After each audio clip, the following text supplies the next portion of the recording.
আসসালামু আলাইকুম ওয়ারাহমতুল্লাহি ওবারাকাতুহু। প্রিয় ভাইরা, বিষয়ভিত্তিক তাফসিরুল কুরআন বিল কুরআন নামক গ্রন্থ থেকে আরেকটি পর্বে আপনাদের স্বাগতম। এখন শুনছেন, কুরআনের মধ্যে কোনো জটিলতা নেই, সমস্ত প্রশংসা আল্লাহরই, যিনি তার বান্দার প্রতি এই কিতাব অবতীর্ণ করেছেন এবং তাতে কোনো বক্রতা রাখেননি। সূরা কাহফ আয়াত নম্বর 1। এই কুরআন আরবি ভাষায় অবতীর্ণ হয়েছে, এতে বিন্দুমাত্রও বক্রতা নেই, হয়তো তারা তাকওয়া অর্জন করতে পারবে। সূরা জুমার আয়াত নম্বর 28। ব্যাখ্যা: কুরআনের মধ্যে এমন কোনো বক্র বা জটিল কথা নেই যে তা বোঝা সাধারণ মানুষের জন্য কঠিন হবে, বরং এর মধ্যে পরিষ্কারভাবে সহজ সরল কথা বলা হয়েছে। ফলে প্রত্যেক ব্যক্তি খুব সহজে জেনে নিতে পারে যে এই গ্রন্থ কোন জিনিসকে ভ্রান্ত বলে এবং কেন বলে, কোন জিনিসকে সঠিক বলে এবং কিসের ভিত্তিতে বলে, কি স্বীকার করাতে চায় এবং কোন জিনিস অস্বীকার করাতে চায়, কোন কোন কাজের নির্দেশ দেয় এবং কোন কোন কাজ হতে নিষেধ করে। এই কিতাবের আয়াতসমূহ অত্যন্ত স্পষ্টভাবে বর্ণনা করা হয়েছে। এর কোনো কথাই অস্পষ্ট ও জটিল নয়। এই কিতাবের বিষয়বস্তু যে কারো বোধগম্য হতে পারে। হক ও বাতিল, সঠিক আকিদা ও ভ্রান্ত আকিদা, ভালো চরিত্র ও মন্দ চরিত্র, সৎ কাজ ও অসৎ কাজ, কোন পথে মানুষের কল্যাণ এবং কোন পথে মানুষের ক্ষতি, এসব কিছু এই গ্রন্থে পরিষ্কারভাবে বর্ণনা করে দেওয়া হয়েছে। এখন কেউ যদি এরূপ সুস্পষ্ট হিদায়ত প্রত্যাখ্যান করে কিংবা সেদিকে মনোযোগ না দেয়, তাহলে সে কোনো অজুহাত পেশ করতে পারবে না। এই কিতাব তাদের জন্য যারা জ্ঞানের অধিকারী, অর্থাৎ কেবল জ্ঞানী লোকেরাই এর দ্বারা উপকৃত হতে পারে। অজ্ঞ লোকদের কাছে তা ঠিক তেমনি মূল্যহীন যেমন একটি মূল্যবান হীরকখণ্ড এমন ব্যক্তির কাছে মূল্যহীন যে সাধারণ পাথর ও হীরকখণ্ডের মধ্যে পার্থক্য করতে জানে না।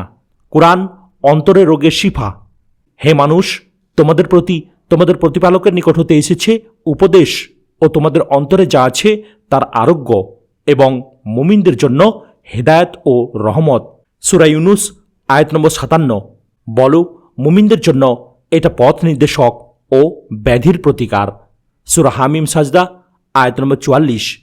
এটি বরকতময় ও জ্ঞান সমৃদ্ধ কিতাব। এই কিতাব আমি নাজিল করেছি যা বরকতময়, সুতরাং তার অনুসরণ করো এবং সাবধান হও, হয়তো তোমাদের প্রতি দয়া প্রদর্শন করা হবে। সূরা আনআম আয়াত নম্বর 155। ব্যাখ্যা: বারাকাত এর শাব্দিক অর্থ হচ্ছে কল্যাণ ও সৌভাগ্য বৃদ্ধি। কুরআন মাজিদকে বরকতময় কিতাব বলার অর্থ হচ্ছে এটি মানুষের জন্য অত্যন্ত উপকারী একটি কিতাব। এই কিতাবটি মানুষের জীবনকে সঠিক পথে পরিচালিত করার জন্য সর্বোত্তম বিধান দান করে। এর বিধান মেনে চলায় মানুষের শুধু লাভই হয়, এতে কোনো প্রকার ক্ষতির আশঙ্কা নেই। যখনই ওহী ও রিসালাতের জীবনধারা এই পৃথিবীতে পৌঁছেছে, তখনই জ্ঞান বিজ্ঞানের উৎকর্ষতা, মূর্খতা ও জাহিলিয়াতের স্থানগুলো দখল করে নিয়েছে। জুলুম ও নিপীড়নের জায়গায় ইনসাফ প্রতিষ্ঠিত হয়েছে। ফাঁসিকি ও অশ্লীলতার জায়গায় নৈতিক ও চারিত্রিক মাহাত্ম্যের ফুল ফুটেছে। এর ফলাফল যেদিকে যতটুকু পৌঁছেছে সেদিকেই অন্যায় অত্যাচার কমে গেছে এবং সদাচার বৃদ্ধি পেয়েছে। নবীদের আগমন সবসময় একটি শুভ ও কল্যাণকর চিন্তা ও নৈতিক বিপ্লবের সূচনা করেছে। পক্ষান্তরে নবীদের বিধান ও নির্দেশাবলী প্রত্যাখ্যান করে বা তা থেকে বঞ্চিত হয়ে মানবজাতি সবসময় ক্ষতিগ্রস্তই হয়েছে। ইতিহাস এ দৃশ্য বারবার দেখিয়েছে এবং কুরআনও বারবার এদিকে ইশারা করেছে, কিন্তু এরপরও লোকেরা শিক্ষা নেয় না। অবশ্যই আমি তাদের নিকট পৌঁছে দিয়েছিলাম এমন এক কিতাব যা আমি পূর্ণ জ্ঞান দ্বারা বিশদভাবে ব্যাখ্যা করেছিলাম, আর তা ছিল মুমিনদের জন্য হিদায়াত ও রহমত স্বরূপ। সূরা আরাফ আয়াত নম্বর 52। ব্যাখ্যা: পরিপূর্ণ বিবরণ সহ মানুষের জন্য দুনিয়ার জীবনের সঠিক জীবন পদ্ধতির মূল নীতিগুলো কি কি তা বর্ণনা করা হয়েছে। আবার এই বিষয়গুলো নিছক অনুমান বা কল্পনার ভিত্তিতে দেয়া হয়নি, বরং নির্ভেজাল ও নির্ভুল জ্ঞানের ভিত্তিতে দেয়া হয়েছে। এই কিতাবের বিষয়বস্তু এত স্পষ্ট যে এ নিয়ে চিন্তাভাবনা করলে যে কোনো মানুষের সামনে সত্য পথ পরিষ্কারভাবে ভেসে উঠতে পারে। এর প্রভাব গ্রহণ করার সাথে সাথেই মানুষের মন মানসিকতা ও আচরণে বৈপ্লবিক পরিবর্তন শুরু হয়ে যায়। কুরআন দলিল প্রমাণের কিতাব। হে মানবমণ্ডলী, তোমাদের প্রতিপালকের নিকট হতে তোমাদের নিকট প্রমাণ এসেছে এবং আমি তোমাদের প্রতি অবতীর্ণ করেছি স্পষ্ট নূর। সূরা নিসা আয়াত নম্বর 174। দিনের মৌলিক সকল মূলনীতির বর্ণনা এর মধ্যে রয়েছে। আমি তোমাদের প্রতি এই কিতাব নাজিল করেছি যা প্রত্যেকটি বিষয়ের বর্ণনা স্বরূপ, আর তা হিদায়াত, রহমত এবং মুসলিমদের জন্য সুসংবাদ স্বরূপ। সূরা নাহল আয়াত নম্বর 89। এটা এমন বাণী যা মিথ্যা রচনা নয়, বরং এটা পূর্ববর্তী কিতাবে যা আছে তার সমর্থক এবং মুমিনদের জন্য সবকিছুর বিশদ বিবরণ, হিদায়াত ও রহমত। সূরা ইউসুফ আয়াত নম্বর 111। ব্যাখ্যা: প্রত্যেকটি জিনিসের বিস্তারিত বিবরণ শব্দাবলী থেকে কেউ কেউ দুনিয়ার সমস্ত জিনিসের বিস্তারিত বিবরণ অর্থ করেন, কিন্তু আয়াতের প্রকৃত অর্থ হচ্ছে মানুষের হেদায়েত পাওয়া ও পথ দেখার জন্য যেসব জিনিসের প্রয়োজন তার প্রত্যেকটির বিস্তারিত বিবরণ। এতে এমন প্রত্যেকটি বিষয় পরিষ্কারভাবে তুলে ধরা হয়েছে যার উপর হিদায়াত ও গোমরাহি এবং লাভ ও ক্ষতি নির্ভর করে থাকে। সঠিক পথ চলার জন্য যা জানা একান্ত প্রয়োজন এবং যার মাধ্যমে হক ও বাতিলের পার্থক্য সুস্পষ্ট হয়ে ওঠে তাও এতে বর্ণনা করা হয়েছে। কুরআন সকলের জন্য উপদেশ স্বরূপ। আমি তোমাদের প্রতি কিতাব অবতীর্ণ করেছি যাতে আছে তোমাদের জন্য উপদেশ, তবুও কি তোমরা বুঝবে না? সূরা আম্বিয়া আয়াত নম্বর 10। ব্যাখ্যা: কুরআনের মধ্যে মানুষের নিজেদের কথাই বলা হয়েছে, তাদেরই ব্যবহারিক জীবনের কথা আলোচনা করা হয়েছে, তাদের স্বভাব, গঠনাকৃতি এবং সূচনা ও পরিণামের কথা বলা হয়েছে। তাদেরই পরিবেশ থেকে এমন সব নিদর্শন বাছাই করে এতে পেশ করা হয়েছে যা প্রকৃত সত্যের ইঙ্গিত প্রদান করে। এর মধ্যে এমন কোনো জটিলতা নেই যা মানুষ বুঝতে অক্ষম। কুরআনের শিক্ষক স্বয়ং আল্লাহ, পরম দয়াময় আল্লাহ। তিনি শিক্ষা দিয়েছেন কুরআন। সূরা আর রহমান আয়াত নম্বর 1 এবং 2। ব্যাখ্যা: এখানে আল্লাহ কুরআন শিক্ষা দিয়েছেন বলার পরিবর্তে রহমত কুরআন শিক্ষা দিয়েছেন বলা হয়েছে, কারণ বান্দাদের হিদায়াতের জন্য কুরআন মাজিদ নাজিল করা সরাসরি আল্লাহর রহমত। যেহেতু তিনি তার সৃষ্টির প্রতি অতীব দয়াবান, তাই তিনি তোমাদেরকে অন্ধকারে ছেড়ে দেয়া পছন্দ করেননি। তিনি তার রহমতের দাবি অনুসারে এই কুরআন পাঠিয়ে তোমাদেরকে এমন জ্ঞান দান করেছেন যার উপর পার্থিব জীবনে তোমাদের সত্যানুসরণ এবং পরকালীন জীবনের সফলতাও নির্ভরশীল। এই বাণী নাজিলকারী মহান আল্লাহ তাঁর সৃষ্টির প্রতি অত্যন্ত দয়ালু ও মেহেরবান। তার অন্যান্য গুণাগুণের মধ্যে রহমত গুণটি এ সত্যের প্রতি ইঙ্গিত করে যে তিনি তার দয়ার দাবি অনুসারে এ বাণী নাজিল করেছেন। এর দ্বারা শ্রোতাদেরকে এই মর্মে সাবধান করা হয়েছে যে কেউ যদি এ বাণী প্রত্যাখ্যান করে তাহলে প্রকৃতপক্ষে সে নিজের সাথেই শত্রুতা করে। এটি একটি বিরাট নিয়ামত যা আল্লাহ মানুষকে পথপ্রদর্শন এবং তার সাফল্যের জন্য সরাসরি নাজিল করেছেন। আল্লাহ যদি মানুষদের থেকে মুখ ফিরিয়ে নিতেন তাহলে তারা অন্ধকারে হাতড়িয়ে মরত, কিন্তু সৃষ্টি করা ও খাদ্য সরবরাহ করার সাথে সাথে তার জীবনকে সুন্দর করে গোছানোর জন্য জ্ঞানের আলো দান করাও তিনি তার কর্তব্য হিসেবে মনে করেন। আর সে কারণেই তার এক বান্দার কাছে এই বাণী নাজিল করেছেন যা ছিল বান্দাদের প্রতি তার দয়া ও অনুগ্রহ। সুতরাং যে ব্যক্তি এ রহমত দ্বারা উপকৃত হওয়ার পরিবর্তে তার বিরুদ্ধে লড়াই করার জন্য অগ্রসর হয় তার চেয়ে বড় অকৃতজ্ঞ আর কে হতে পারে? যেহেতু আল্লাহ তাআলা মানুষের স্রষ্টা, তাই স্রষ্টার দায়িত্ব হচ্ছে নিজের সৃষ্টিকে পথ প্রদর্শন করা এবং যে পথের মাধ্যমে সে তার সৃষ্টির উদ্দেশ্য পূরণ করতে সক্ষম হবে সে পথ দেখানো। সুতরাং আল্লাহর পক্ষ থেকে কোরআনের এই শিক্ষা নাজিল হওয়া শুধু তার অনুগ্রহ পরায়ণতার দাবিই নয়, বরং তার স্রষ্টা হওয়ারও দাবিও বটে। স্রষ্টা যদি সৃষ্টিকে পথ প্রদর্শন না করেন তাহলে আর কে তা করবে? কুরআন আনন্দ ও গর্বের জিনিস। হে মানুষ, তোমাদের প্রতি তোমাদের প্রতিপালকের নিকট হতে এসেছে উপদেশ ও তোমাদের অন্তরে যা আছে তার আরোগ্য এবং মুমিনদের জন্য হেদায়েত ও রহমত। বলো, তোমরা আল্লাহর অনুগ্রহ ও তার রহমতের মাধ্যমে আনন্দ লাভ করো, কারণ তারা যা কিছু সম্পদ জমা করে এটা তার চেয়ে উত্তম।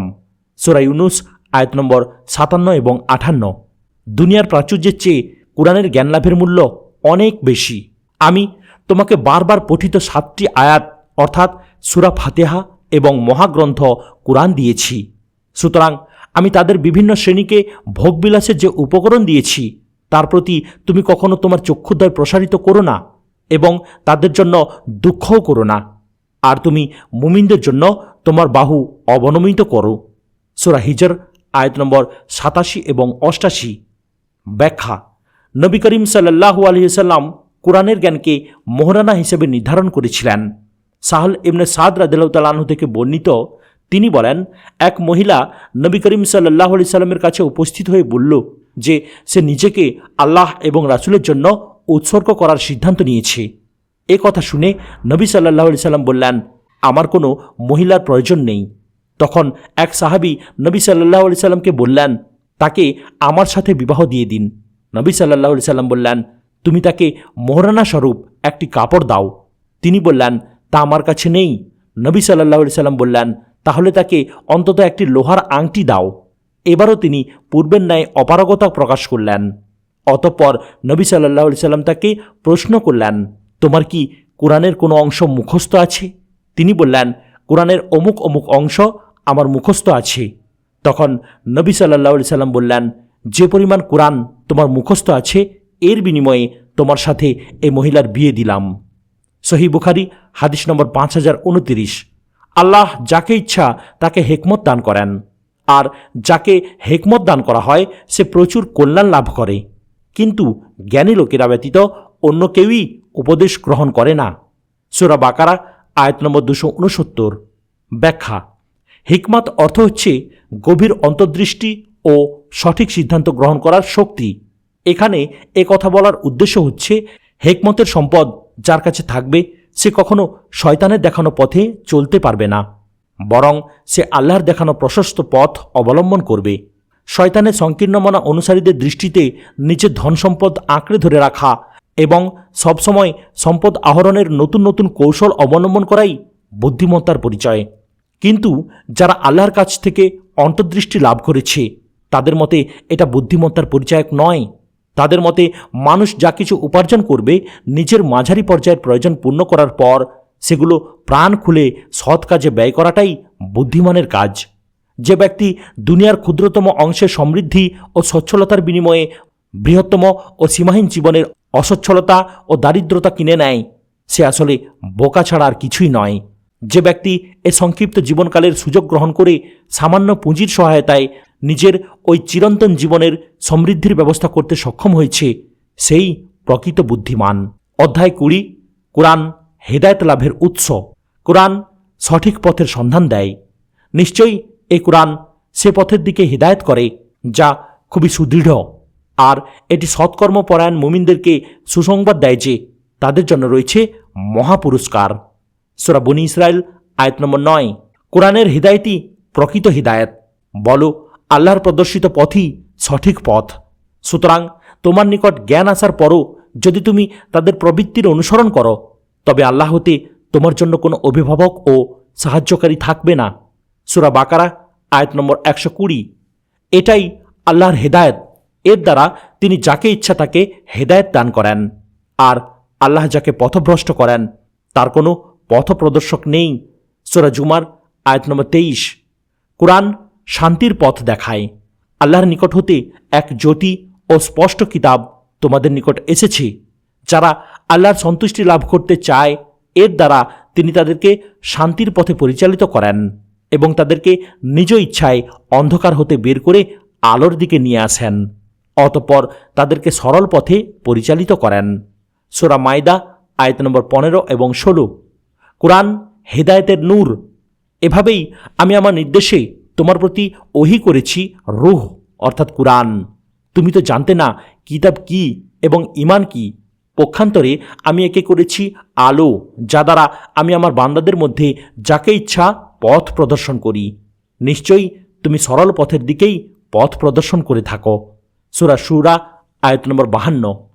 যে ব্যক্তি মৃত ছিল পরে আমি তাকে জীবিত করেছি এবং মানুষের মধ্যে চলার জন্য আলো দিয়েছি, সে ব্যক্তি কি ওই ব্যক্তির মতো যে এমন অন্ধকারে রয়েছে যেখান থেকে সে বের হবার নয়?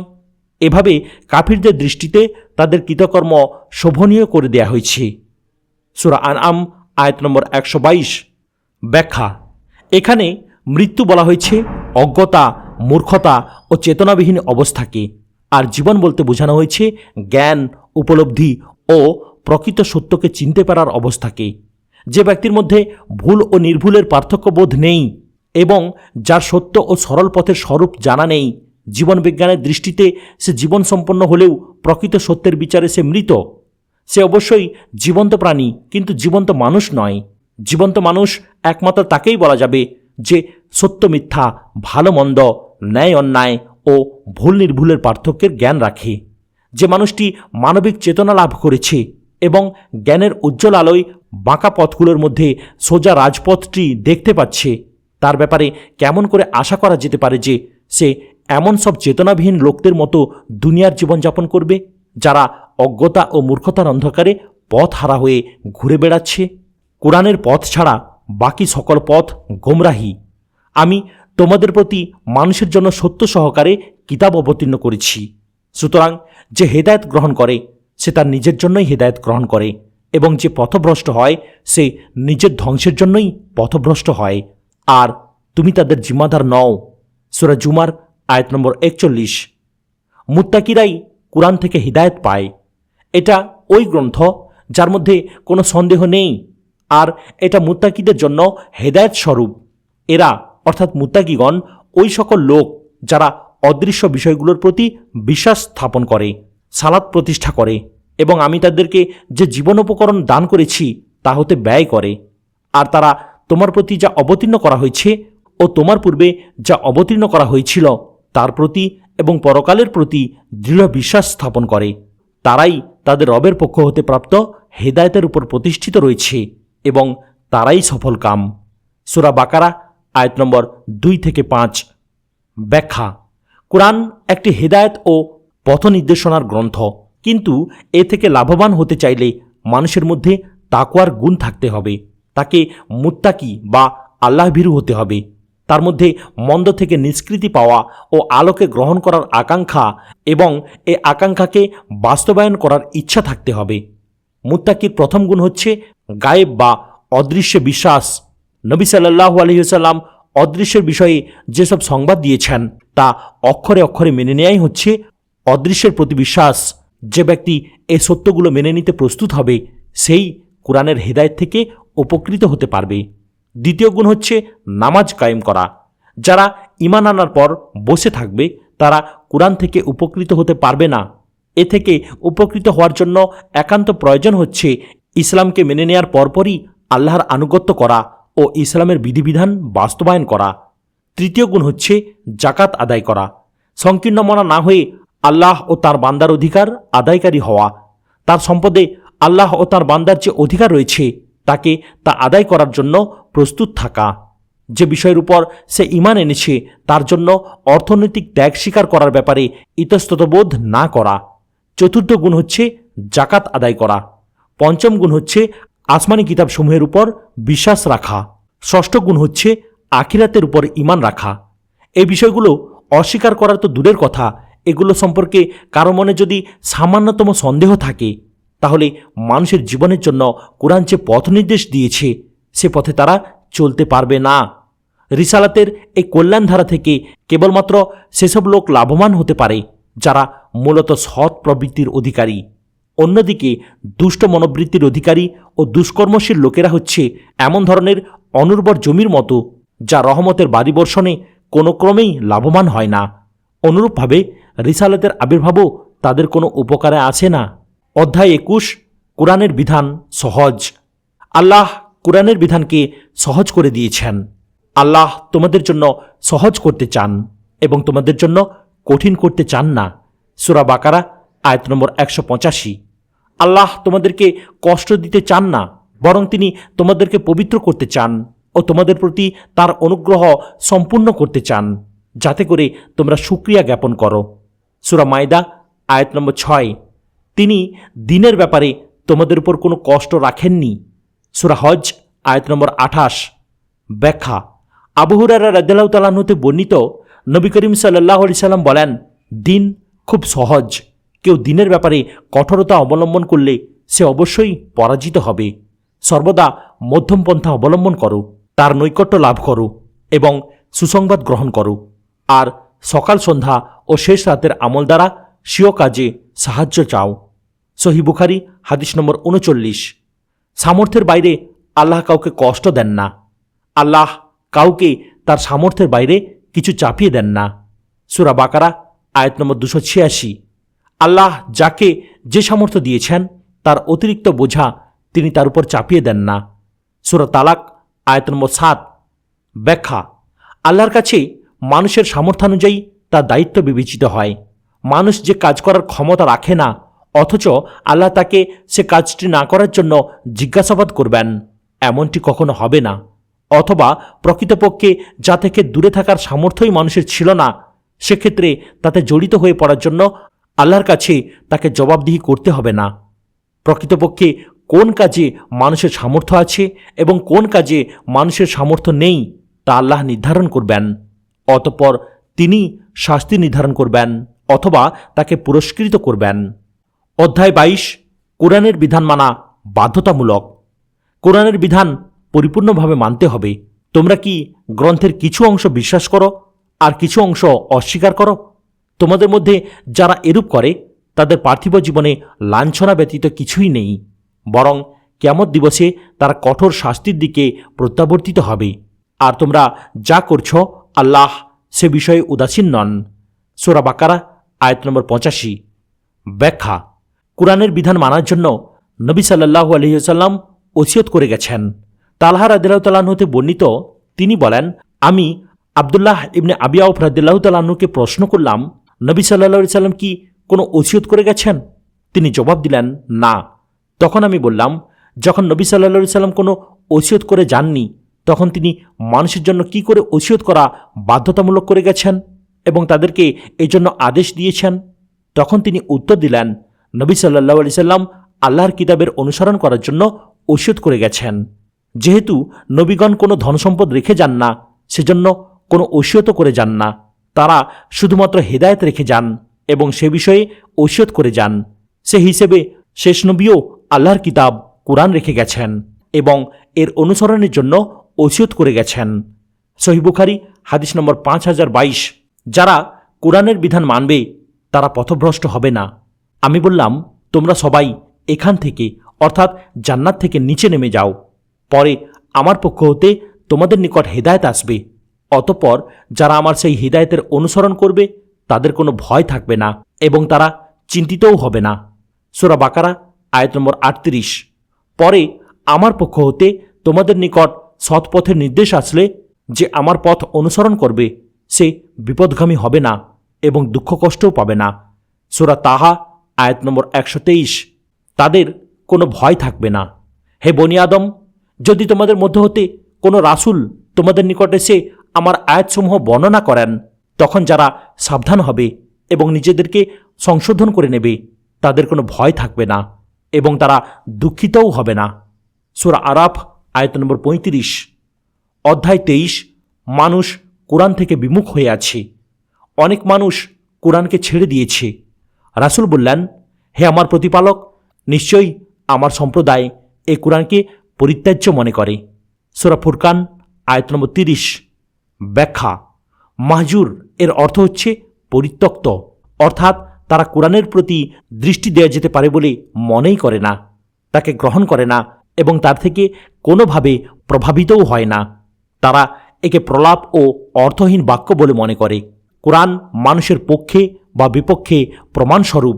যদি কোরআনকে যথাযথভাবে অনুসরণ করে চলা হয় তাহলে তার পক্ষে সাক্ষী হয়ে দাঁড়াবে। দুনিয়া থেকে আখিরাত পর্যন্ত যেখানেই সে প্রশ্নের সম্মুখীন হোক না কেন, সেখানেই কোরআন সুপারিশকারী হবে, যদি তার কাজ যথার্থই কোরআন অনুযায়ী হয়ে থাকে। পক্ষান্তরে যদি এই কিতাবের সুস্পষ্ট বাণী তার কাছে পৌঁছা সত্ত্বেও তার বিপরীত কর্মকাণ্ড করে থাকে, তাহলে এই কিতাব তার বিরুদ্ধে সাক্ষী হয়ে দাঁড়িয়ে যাবে। আল্লাহর আদালতে এই কিতাব তার বিরুদ্ধে বাদী হয়ে যাবে। এরপর না জানার ওজর পেশ করে শাস্তি থেকে নিষ্কৃতি পাওয়া আদৌ সম্ভব হবে না।